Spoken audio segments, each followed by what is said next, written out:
Soldati mir-reġimenti differenti tal-forzi armati poġġew l-apparat li jużaw fix-xogħol tagħhom ta' kuljum għall-pubbliku b'diversi dimostrazzjonijiet. Waħda mid-dimostrazzjonijiet ittellet mit-taqsima magħrufa bħala bomb disposal li għamlet dimostrazzjoni ta' kif jitneħħa pakkett suspettuż.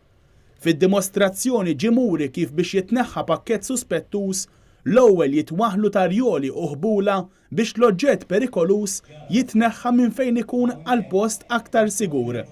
Imbagħad issir it-tieni parti tal-operazzjoni bl-użu ta' robots apposta. Dwar dan tkellimna mal-Staff Sergeant Noel Cesare. Is-sitwazzjoni meta tkun reali hija ferm differenti għal di meta qed tara demo.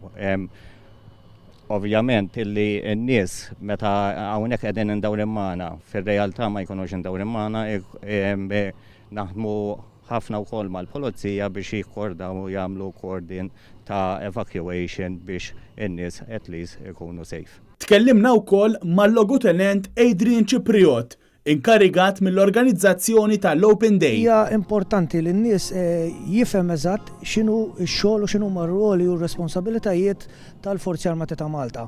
Forsi ma tantx ikollu ċans jara mill-qrib ħafna u għal daqstant nagħmlu dil-ġurnata nagħmluha ġeneralment darba fis-sena fejn niftħu il-bibin tagħna għall-pubbliku kollu u jiġu esebiti ħafna mill-reġimenti tagħna jpoġġu on display kit equipment u jifhmu wkoll il-pubbliku ta' kif tiffunzjona l-armata.